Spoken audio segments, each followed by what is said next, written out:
All right, let's jump back in. We're together again, and it's our chance, whether you're listening or watching, to have a chat and maybe give you some ideas on a couple of things out there. So I thought today what we would do is maybe just sort of cover three aspects. One is around prospecting and marketing. We've touched on that before. I want to give a little bit more discipline around that. Then we'll have a look at the listing appointment, give you some ideas on that. We're going to keep it pretty brief as we go. And then I'll do a little bit of time management at the bottom, and maybe look at some of the myths that are in there, and maybe how, as a real estate agent, you can be more efficient. It's a job, we all know, it is a job that can take every hour in the day and keep you working late at night and starting again early the next day. So I'll give you some ideas that might be able to help with that if you can put them into practice. So first one is prospecting. So prospecting and marketing, two slightly different things, but they have the same outcome that you're looking for. And they complement each other as they go through. And this is the first thing I'm going to ask you to do, and this is something I'm working with teams on right now. I say, okay, what is, with your prospecting and marketing, what are you aiming to achieve? So what is the mission as such? Now, the mission, if I was to simplify it, is nice and easy: create a listing appointment. So all my prospecting, all my marketing is designed to create a listing appointment. So I've got a client that I can sit in front of. So now we sort of tidy up on that, a couple of bullet points around that. You would have a target of how many a week you're looking to do. Now, you may find it too restrictive or too difficult to put time slots in. And what I mean by that is that the calendar forward has already got the time slots in. But you might look at it and say, hey, look, I'll nail 2 appointments on the weekend, and I'll do 2 during the week. Might be one's during the day for people that are working from home or have the flexibility, and one's in the evening. And then I'm doing 2 either on Saturday or Sunday, or split across them. With your prospecting, with your marketing, a couple of things that I think we should be aiming to achieve. And one is that you become a household name in that farm area, so that the people go, I now recognize you. And I'll give you a couple of thoughts on that, that you become not only a household name, but then what you're aiming to do is keep working on that, so you become the most familiar agent in your farm area. So you're actually now head and shoulders above everybody else, or you're taking the number 1 slot out as you roll through.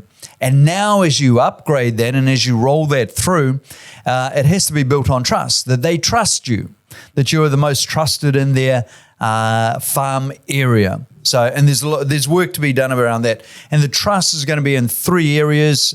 At the beginning, it's trust, probably around consistency. They've seen you, they know you're reliable, and that you're coming back. Then as they go into the next stages, it is they trust you. They trust what you're saying or what you're selling. And in our case, that's a method of sale. They trust your advice. It's not a product as such. And then they trust the company you're with. Because if they don't trust all 3, it'll be very hard to get the listing further down the track.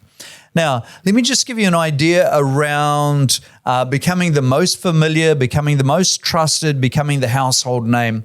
And this is on your marketing side. I think in there, you need an overwhelming volume of material that goes out to the client. An overwhelming volume. I'll tell you what that looks like. And we've just got one of the teams has just done that. So they have created 4 DLEs, 4 postcards, and they have ordered 16,000 in total. That is 1,000 a week. So if you had 4 A, B, C, D, so we go A, B, C, D, and then repeat A, B, C, D, A, B, C, D, A, B, C, D, etc. So what you're looking at there is for 16 weeks, there'll be 1,000 DLEs, postcards, that are dropped into letterboxes in their area. And of course, if the letterbox has got no anything written on it, no junk, no unsolicited, no non-addressed, then just avoid it. You're going to just annoy somebody anyway. That's a door you can still knock on, but don't drop anything in the letterbox. But here, that team going in, 16,000 DLEs, they booked them, ordered them all in one hit. The price is pretty easy, actually. And now they're set up in a garage with those A, B, C, D, and they know that sequence will roll without fail. Now, they also know that this week, all the A's must be delivered. They can't let any be left over because next week the bees are coming through. So it is now pressure on the system to keep that out. Questions would be, somebody would go, I think that's too many, or do you need it that frequent, or we should change out the message more. My suggestion would be no, it's overwhelming volume, becoming the most familiar. That is the aim, that the person goes, man, I know you already. And that's what we're hoping to achieve there. So that's on prospecting and marketing. We go back to the top. What we were trying to do is create the listing appointment. So now we've got through the door. So now if we use the same structure and the same discipline around it, if we've created the listing appointment, what are we trying to achieve at the listing appointment? A listing. And I know that's pretty easy. But a lot of the time we're actually moving them into pipeline. It's a property that's not going to come to market now or property for the future. So slightly different there as we go through. You've got to have in every single week enough listing appointments to create the volume of listings that you want. So if you've got some going into pipeline and not going to market now, you need to increase your volume so there is market now ones. So you'll have a target in there. You had a target back at the beginning of how many listing appointments you want in a week. That's why you drove that with your prospecting and your marketing. And now as you get the listing appointments X amount per week, it is to drive how many listings a week you need. And it might be 1 a week, it might be 0.5, etc., or it might be 2 a week. You will structure your business on that and what your capacity is. So now we're looking at the listing appointments and how many listings we want to generate off it. And then also you've got some discipline around that again, which is the quality of the listing. And what I'm looking at there is the method of sale, that they are running with your advice, that you've got the best method of sale in the current market. That can change and adjust slightly. I would favor auction on the basis that in most markets, you're struggling to work out what the real value is. So if you're going in without stating that, you're able to listen to the market a lot better. So your method of sale, your pay, how do you get paid, which is your commission. So I want them to agree on the method of sale. I want them to pay what my normal pay rate is. I don't want a discount on my pay if I'm working, because most guys take a discount on their commission and they work harder. So you're going in both directions. I think the agents work extremely hard to sell a house, so you should get paid for it. And then the last one is marketing, that there's sufficient marketing in there as it comes to market so that you're actually getting to deal with people as you roll through. Now, here's a tip around this. And people out there, if you've read one book in particular, this will make sense to you. And probably it's in more books, but there is one in particular that works on this.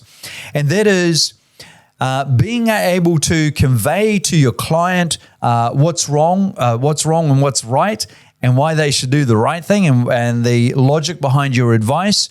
I think to do that, you need to actually map out what you're going to say. And then you need to rehearse it.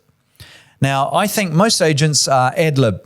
They've got a general sort of fluffy concept of what they want to cover. They may not even have it in the right sequence, and I don't think they rehearse it. So then, no doubt, when that comes through to your client, it's incoherent. And then the client struggles to go, I don't really understand that. I'm not going to do that. I've got some hesitation around it. So for the salespeople, make it fair on your clients, on your vendor. Understand exactly what you want to cover. Get it into a logical sequence. Refine the words you're going to use so you take the nonsense out of it and you keep it nice and clear and nice and crisp. Then people will understand. They go, okay, you got it. So I think you need to simplify that and have it pretty clean.